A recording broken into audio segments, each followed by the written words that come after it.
આગામી લોકસભા ચૂંટણીને લઈને પોલીસ એલર્ટ. શહેરના સંવેદનશીલ વિસ્તારમાં ફૂડ પેટ્રોલિંગ.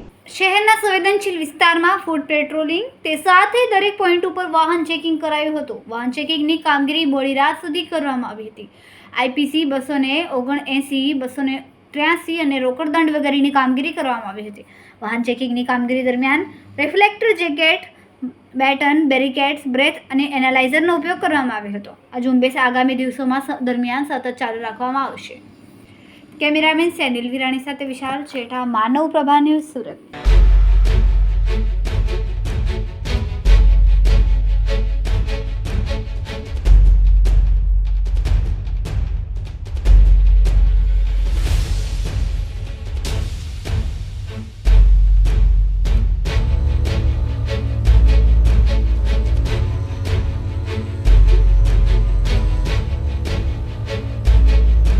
અમારા વિડીયોની નવી અપડેટ મેળવવા માટે સબસ્ક્રાઇબ કરો માનવ પ્રભા ન્યૂઝ ચેનલને. બેલ આઇકન ક્લિક કરો લેટેસ્ટ વિડીયો સૌથી પહેલા મેળવવા માટે.